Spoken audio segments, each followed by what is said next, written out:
In this tutorial, we're going to use some Tableau functions to see how to calculate a new measure and check if there is a frequency effect on purchases. Specifically, we want to know if a higher ad frequency, in our case more impressions, lead to a higher purchase rate. Let's see how to solve this question. Before we start plotting a graph, we need to filter our dataset. As we have a test group and a control group, so a group of users that have been exposed to our ad, and one group of users that has never seen the ad, we have to set a filter.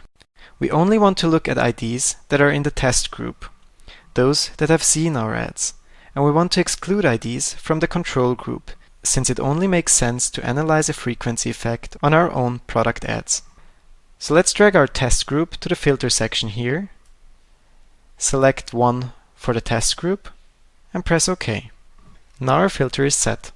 Now to see if there is a frequency effect, we have to create impression groups and calculate a conversion rate to see if the overall conversion rate goes up simultaneously with the number of impressions. Let's see how that works. First of all, let's group our impressions. As we do not want to know the total number of impressions, but we would rather want to know the number of IDs that can be attributed to a certain impression count, we have to create a new group dimension that groups same impression counts together. To do that, we right-click on the measure impressions, go to Create, and select the Group button. Now Tableau already shows us the correct groups, so the groups will display the number of IDs that can be attributed to either one impression count, 2 impressions, 3, 4 impressions, and so on. Let's select all those groups and press OK. Now our newly created group variable can be found in the dimensions field over here. Let's take it and already drop it in our graph. Now we want to add information to these created groups. So ideally, we want to display the various conversion rates for each number of impressions. To do that, we have to approach a conversion rate calculation. Since the conversion rate is defined as conversion divided by number of clicks, in our case the number of impressions, we're going to take the conversion measure purchase, right-click on it, go to Create, and select Calculated field. Let's name our newly created measure Conversion Rate.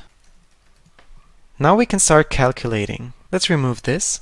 Now we want to take the sum of purchases for each impression group and divide it through the count of impressions, which stands for the counted number of IDs for each single impression group.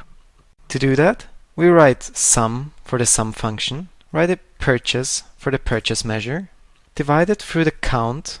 As I said, this is the number of IDs, and the impressions measure. Now we press OK, and we can see that our created measure was added to the measures list over here. And as we are going to drag our newly calculated measure in the same plot with the grouping dimension, all calculations that are made will be individually made for each impression group. The bar chart was automatically selected and we can already extract some information. But let's change that to a line graph by going to the drop-down menu here and selecting the line chart option. Perfect! Now we are already done. We can now clearly see that more impressions lead to an overall higher conversion rate and that there is indeed a frequency effect.